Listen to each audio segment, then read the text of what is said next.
we don't practice here to try to lie, but we this does things say everything, but we don't hide that we cannot say everything. So that's the difference. You was there with you, wasn't he? Yeah, I was there with us several years.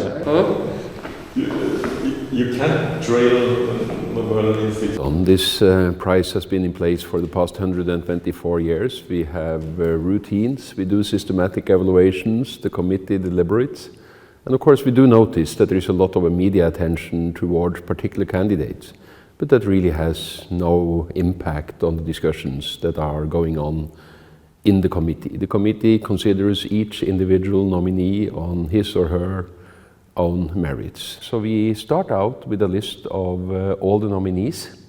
We then establish a shortlist.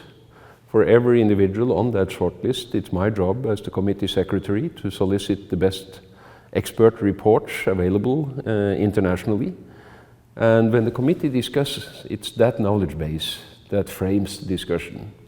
It's not whatever media report has received the most attention in the last 24 hours. We discuss on the basis of expert opinion, and that's the way to preserve the integrity of the prize and the integrity of the process. Of course, there will always be campaigns. Some of these campaigns will be open, some of these campaigns will be less immediately detectable, but we are very aware that every year there are a number of campaigns, and we are doing our utmost to structure the process and the meetings in such a way that we are not unduly influenced by any campaign. That there have been instances in the past where Norway as a state has faced repercussions.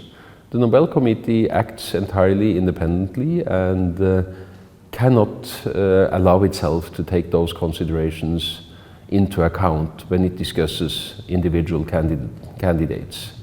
The prize in 2010 to Li Xiaobo caused a very strong reaction from China against Norway. China did not fully accept the claim that the Nobel Committee is independent. But I also think we all learned a lesson from that. We at the Institute certainly learned something about the value of our independence and how to safeguard our independence. And well, you know, the Nobel Peace Prize, of course, is political. Peace is always political. But the committee as such is not characterized by party politics. The candidates are nominated by individual Norwegian parties in parliament. That doesn't mean that they are representing their parties in the committee room. And certainly the committee does not act in any way on behalf of any external institution. We have this year 338 individual nominations. Some of those candidates are nominated by one single individual. Other ones may have tens, if not hundreds, of names behind them.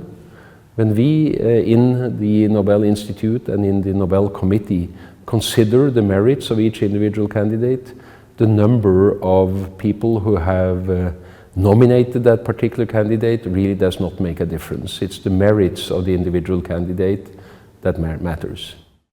But when it comes to being nominated or not, or to revealing nominations or not, that really doesn't have an impact on discussions in the committee room. Of course, we all read news and we all notice that, but we don't want that neither to be an advantage or a disadvantage for the individual candidate. That's in some sense something that happens outside the committee room, outside of the deliberations, and we have a different frame of reference for the discussions.